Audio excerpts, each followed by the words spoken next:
दिवाली के मौके पर मुख्यमंत्री देवेंद्र फडणवीस ने नागपुर में पत्रकारों से अनौपचारिक रूप से चर्चा की। इस दौरान उन्होंने कई मुद्दों पर विस्तार से बातचीत की। राज्य के कई प्रमुख प्रोजेक्ट की अपडेट की जानकारी भी उन्होंने इस दौरान दी।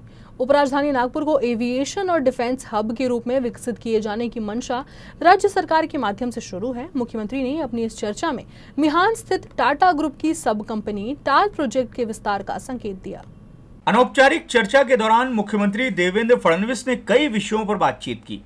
यूएसएन न्यूज के प्रश्न पर कि क्या टाटा समूह द्वारा नागपुर में डिफेंस सेक्टर के लिहाज से आने वाले समय में कोई बड़ा निवेश होगा, इस पर सीएम ने कहा कि कंपनी नागपुर में निवेश करेगी या नहीं, इस पर वो बयान नहीं दे सकते। लेकिन बीते दिनों कंपनी के वरिष्ठ अधिकारियों ने उनसे मुलाकात की थी और टाटा ग्रुप के चेयरमैन ने नागपुर का दौरा भी किया था। वो सोलर इंडस्ट्रीज भी गए थे। नागपुर में टाटा की कंपनी टाल पहले से काम कर रही है और कंपनी ने गुजरात में स्थापित किए गए टाटा एयरबस विमान निर्मित के लिए लगने वाले पार्ट्स और उपकरण नागपुर में तैयार करने का निर्णय लिया है, जिस वजह से नागपुर में स्थापित प्रोजेक्ट का विस्तार होगा। फडणवीस ने नागपुर में नए नागपुर प्रोजेक्ट को भी शुरू किया है, जिसे उनका ड्रीम प्रोजेक्ट बताया जा रहा है। इसे लेकर उन्होंने कहा कि बीकेसी की तर्ज पर बिजनेस डिस्ट्रिक्ट के तौर पर इसे तैयार किया जाएगा। नागपुर में निवेशकों की दिलचस्पी बढ़ रही है। इस प्रोजेक्ट के लिए 90% किसानों ने अपनी सहमति भी दे दी है। सीएम ने नागपुर गोवा शक्तिपीठ महामार्ग के अलाइनमेंट में बदलाव होने की भी जानकारी दी है। उन्होंने बताया कि सोलापुर, सांगली और कोल्हापुर में बदलाव किए जाने का विचार शुरू है। नलगंगा और पैनगंगा सिंचन के लिहाज से महत्वपूर्ण प्रोजेक्ट है। उसे लेकर सीएम ने कहा कि प्रोजेक्ट का डीपीआर तैयार है। मार्च से जमीन के अधिग्रहण का काम शुरू किया जाएगा। विपक्ष और खासतौर पर कांग्रेस पर हमला बोलते हुए सीएम ने कहा कि मौजूदा समय में जिस तरह से संवैधानिक संस्थाओं पर हमला बोला जा रहा है, वो लोकतंत्र के लिए खतरनाक है। कांग्रेस अब अल्ट्रा लेफ्ट विचारों से ग्रसित हो गई है। इंदिरा गांधी के काल में कांग्रेस कभी भी लेफ्ट विचारों की पार्टी नहीं रही। नक्सलवाद पर बोलते हुए सीएम ने कहा कि जंगलों से अब नक्सलवाद खत्म हो रहा है, लेकिन शहरी नक्सलवाद नई पीढ़ी को प्रभावित कर रहा है। संवैधानिक संस्थाओं से भरोसा खत्म करने का प्रयास हो रहा है।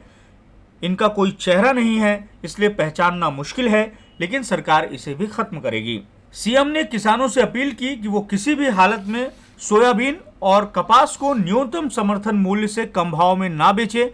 जल्द ही सरकार रजिस्ट्रेशन का काम शुरू करेगी। मतदाता सूची में गड़बड़ी के विषय पर बोलते हुए सीएम ने कहा कि जो त्रुटियां हैं उसे लेकर वर्ष 2012 से उनकी खुद की याचिका उच्च न्यायालय में है। त्रुटियां दूर होनी चाहिए, लेकिन एक मतदाता के 2 स्थानों पर नाम है और वो सभी जगह मतदान करता हो, ऐसा नहीं हो सकता। राज्य में फिलहाल जाति का विषय उफान पर है। इसे लेकर फडणवीस ने कहा कि चुनाव के पास आते ही जाति और उससे जुड़ी हुई बातें बाहर आती हैं। स्थानिक स्वराज संस्थाओं के चुनाव हो जाने के बाद अपने आप ये विषय पीछे हट जाएंगे। जाति का प्रश्न तो है, लेकिन इस मुद्दे पर राजनीति नहीं होनी चाहिए। इन विषयों के अलावा भी फडणवीस ने कई विषयों पर मन खोलकर बात की। उन्होंने ये भी कहा कि वर्ष 2029 तक वो राज्य में ही रहेंगे और मुख्यमंत्री पद पर ही रहेंगे। चर्चा के माहौल को हल्का करने के लिए उनसे कुछ हल्के फुल्के सवाल भी किए गए। उनके घड़ी न पहनने के पीछे की वजह से जुड़े सवाल पर सीएम ने हंसकर जवाब दिया कि वो ना कोई अंगूठी पहनते हैं और ना ही घड़ी, लेकिन जहां जाना होता है समय पर पहुंच जाते हैं। ऐसे ही एक जवाब में उन्होंने कहा कि पूरन पोली उन्हें बिल्कुल पसंद नहीं है, लेकिन अगर कोई उनसे उनके पसंद का व्यंजन पूछता है तो वे डार्क चॉकलेट बता देते हैं। क्या फडणवीस अब गंभीर हो गए हैं? इस प्रश्न का हंसी से जवाब देते हुए उन्होंने कहा कि अगर किसी को ऐसा लगता है तो ये खुशी की बात है, लेकिन मैं हमेशा आनंदी और हंसमुख रहने का प्रयास करता हूं।